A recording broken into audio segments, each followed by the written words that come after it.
Sound check. Sound check.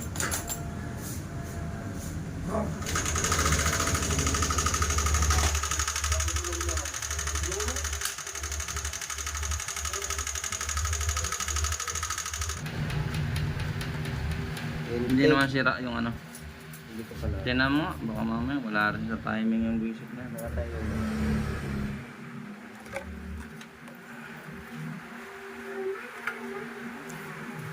Talag. Ah, grabe. Sige, tune up mo na lang muna. Testing. Pero alugin mo yung bearing, tinan mo. Baka mamaya sira yung bearing ng rocker arm. Pinakamaganda niyan. Palasin mo na. Para sigurado. Ha? Check mo na. Baka mamaya kasi kaya lumalaki yung valve clearance. Dahil sira yung rocker arm. Ha? Testingin mo na muna. Paklasin mo.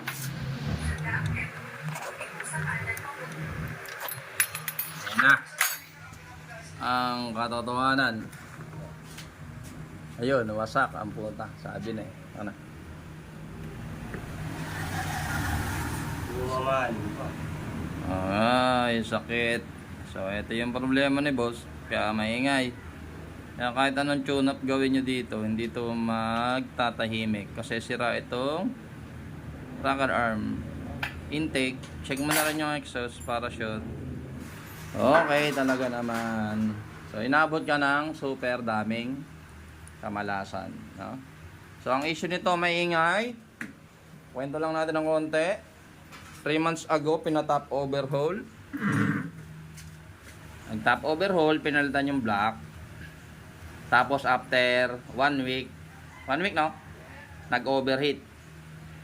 Nag-overheat siya. So after mag-overheat, pina-check mo. Tapos, sumunod, nangyari, umingay naman. Mga 2 months. 2 months umingay. Ayun, pina-check niya ulit. Binal clearance lang. Hindi na ito chinek. Ito sinasabi ko, diba? Pag gano'n na kaingay, check nyo na po ito. No? So, singil ka na naman. Bayad ka na naman. After magbayad, tumahimik saglit. Tapos, ilang araw lang tumahimik. Tapos, maingay na naman. So, ang problema, okay lang sana yun eh, no? Ang problema kasi doon is yung warranty. Ano? Wala na raw warranty. Okay. So, let's say na, sige, hanggang doon lang yung warranty mo, 3 months.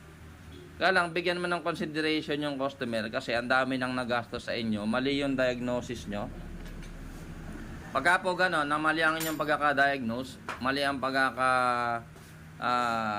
tingin nyo ng mga sira ng motor, eh, bigyan nyo ng konsiderasyon na yung warranty, extend nyo ng konti. Ay, ano na ba yung babaklasin mo? So, gaano yung parts naman, halimbawa ito, nasira yung parts. Ito, obligado naman palitan to. No, hindi naman to kasalanan ng gumawa. Kasi nasira eh. Ang problema lang doon is yung labor na babayaran mo kasi nagkakadoble-doble. Ilang beses ka nang pabalik-balik. Paulit-ulit yung labor. Paano nagkaroon ng warranty yun? Eh, nag-labor ka ulit. Diba? So, yung warranty na sinasabi, baliwala. Kasi every time na babalik siya, magbabayad siya. 1 week, bayad. 2 months, bayad. Tapos, ngayon, ayaw nang bigyan ng warranty, hindi na under warranty. So, hindi na pinagawa. Hindi pa rin. Ayaw mo na itong paggawa pala. Ayaw na. Kasi nga, nabuisit na yung customer sa inyo. Ganun lang naman yan eh. So, alagaan po natin yung customer natin kasi sila yung bumubuhay sa atin. Pagka po ganitong simpleng bagay lang, at sa inyo nang kayo gumawa ng major problem, di ba? Okay na eh. Sana bigyan nyo po ng magandang serbisyo at yung warranty po natin medyo extend nyo na, wala namang masama doon. Ano na ba yung labor, di ba? Ito, sayang to, gagastos na naman. Ang problema nito, labor na naman. Kasi hindi naman kami gumawin nito. Ha? Maluwag lahat ng stand. Tama na. Sablay na sablay talaga. Maluwag yung mga stand. Ito, mukha na pagpraktisan lang yung motor mo. Sino ba gumawa? Wag na ikwento. Ingay mo sa Facebook, ha? Ang sakit, diba? So, may isa pang problema. Nakakapit ba injector ba? Hindi. Sa pang problema na ito, naka-check engine, mataas yung minor. Kasi po version 2 ito. So itong version 2, may sakit na pag binunot mo yung ISC, nag-aaroon na ng error na ISC Erasure 2. So ang masakit nito, binuksan na gano'n, hindi alam yung gagawin dapat hindi ito basta-basta kinakalas. So gagastos na naman si boss ng pare-program ng ECU.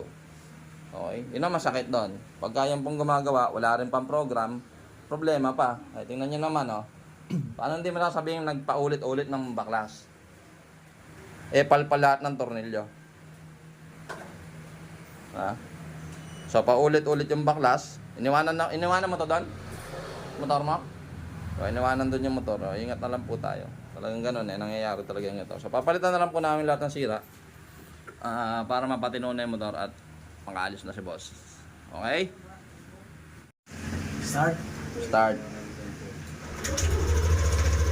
Yun. Tahimik na. Okay. So, saan pa akong diagnostic tool, check natin yung check engine. Kasi may check engine siya. Tingnan natin kung ano yung error.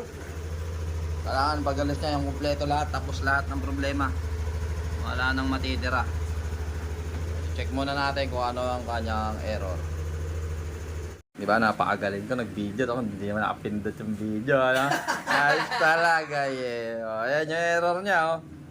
P0335. Cannot obtain from the crankshaft position sensor. Usually, CKP sensor, pero pag ganito na nabaklas na yung throttle body, ang nagiging problema talaga nito, program. So, titingnan natin kung naka-ISC Erasure 2. Balik.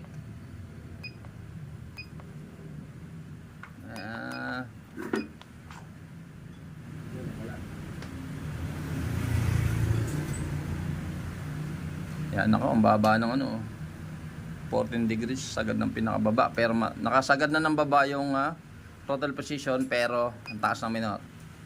O, check natin. Ito na ang kinatatakutan natin. Pak, ayun, yari. Naka-ISC Erasure 2. So, kahit anong erase gawin natin dyan, acting, wala. Kahit 1,000 pindot ka dyan, hindi ma-erase yan. Kasi nga ito po ay NMAX na version 2. So, ang solution po dito is reprogram. Wala yan, hindi matatanggal yan. So, ano mararamdaman mo pagka naka-ISC Erasure 2? Yung minor mo abnormal, mataas yung minor, bababa, naka-check engine, etc. Kung ano-ano. Tapos, ang pinakamasakit, malakas sa gas. Kasi hindi normal yung function ng ECU. So, hindi balance yung AFR. At yung minor, hindi balance. So, kailangan na naman tong i-reprogram. So, dagdag, gastos na naman. Nagtagas. So, yan, ang lakas ng bulwak. So, pinatay ko na. Baka kami mapaso pa.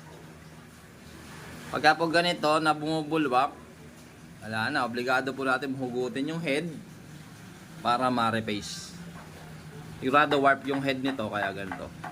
So kaya siya bumubulwak kasi yung pressure ng hangin sa loob tumatagos doon sa kanyang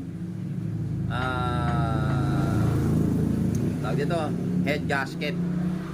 So sira na head gasket nito, pagagawa lang sabihin, kasi nga kanina maluwag yung stud. So possible nag-warp na yung head. So babaklasin natin ulit para repace. I-repace yung head para hindi na bumubulwak yung coolant. So yun yung dahilan kung bakit nag-overheat siya. So ang daming problema talaga ng motor na to. Ang sakit sa ulo. Sige, baklasin. Okay. Check naman natin. Check.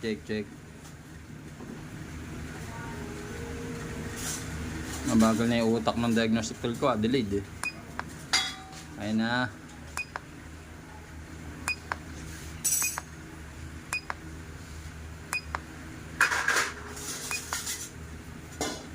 Battery voltage. Tama naman.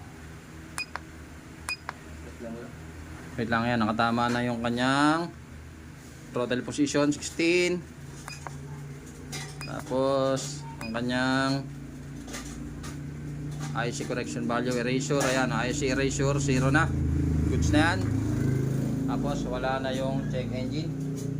Palitan yung oil. Okay. So testing natin kung aandar. So ayan na, sakto na yung RPM nya. Tingnan mo yung ISC valve, bumalik na siya. Ayan, kanina 42, ayan 28. So yun yung regular nyan is 30 pababa. Battery voltage good, throttle position 62, okay na yan. Pero pag kailangan, pwede pa natin i-adjust pataas. Ayan yung RPM, sakto 1.5 plus or minus 100. So ang abangan na lang natin ay kung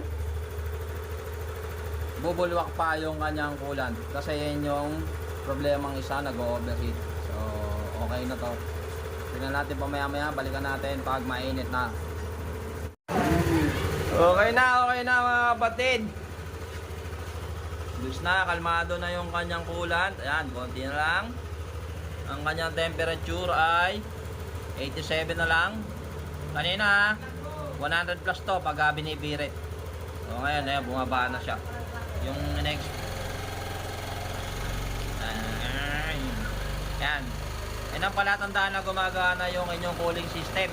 Pagka binibirit mo, bumababa yung temperature. Yan o. Diba? Maintain lang siya dyan. Okay. Goods na to, boy.